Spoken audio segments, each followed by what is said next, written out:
Mr. Chairman, would you skip over me? Ashley's got a press conference.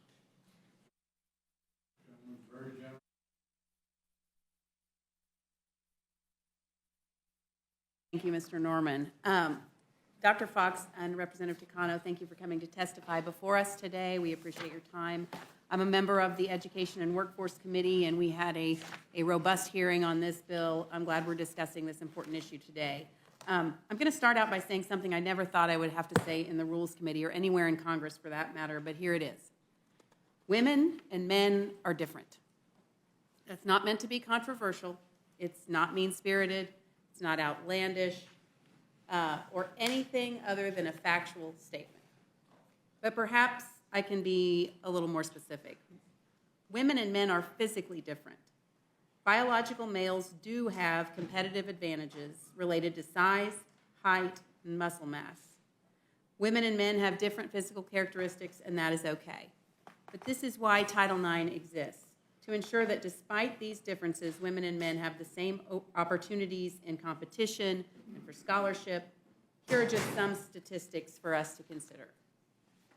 Specifically, in the context of athletics, one study coming from the Duke University School of Law's Center for Sports Law and Policy notes the various differences between male and female athletes leads to a 10 to 12% performance gap between the sexes in athletic competition.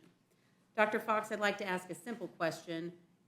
If women and men are different, as this study suggests, other studies in common sense also suggest, is it unfair to allow biological men to compete in women's sports? Yes.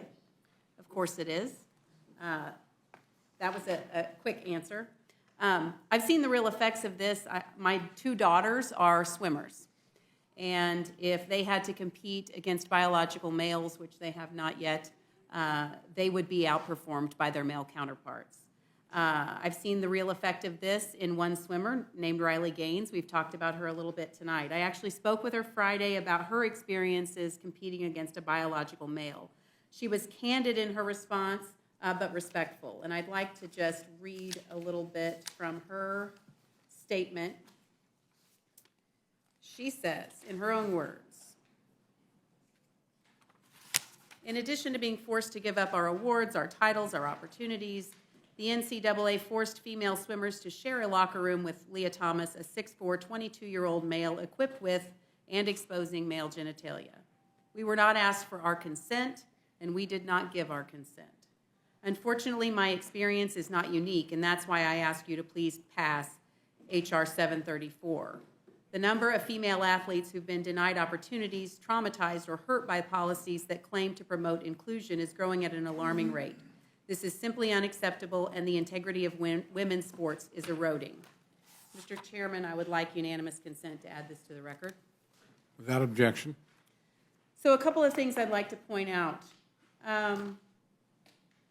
Female fighter in the MMA fought against transgender MMA fighter Fallon Fox. This took place in 2014. Fallon Fox beat her female opponent, Tamika Brent, so severely she suffered a broken skull. In addition, there have been studies to show that in soccer, for instance, women are more susceptible to concussions than their male counterparts. Forbes magazine did an article that quotes exactly why women seem more vulnerable to these injuries remains largely unknown. Several theories, some biological and others cultural. Biologically, sex differences in neck musculature seem to be the most common explanation. Young women have less developed neck muscles than their male counterparts, and strong necks in men means the head doesn't move quite as much when there's an impact. It would simply be dangerous to put men, biological men, in many of these women's sports. And then, in addition to that, it is just fundamentally unfair. Allowing biological males to compete against female athletes is not progress. It takes away opportunities for females in sports. It brings me to questions like, what about biological females on the team? What about other women on the team? Who will stand for them? And I'm proud of Riley Gaines for standing for those women, and I will stand with them too. I think the Democrats want us to believe that there is no difference, that it should just be, as we've heard today, that biological men should be in locker rooms with biological women. As a parent, I don't think it has to necessarily be either or. We've heard leaders in this industry talk about open classes. Why we're forcing this issue on our young women in an uncompetitive way makes absolutely no sense to me. This bill couldn't be more important to our young female athletes. I will stand with our young female athletes, our student athletes, to protect them. I'm proud to be a supporter of this bill. I yield back the balance of my time. I'm going to try again. The gentleman from South Carolina is recognized. Thank you, Mr. Chairman. You know, I too can't believe we're sitting here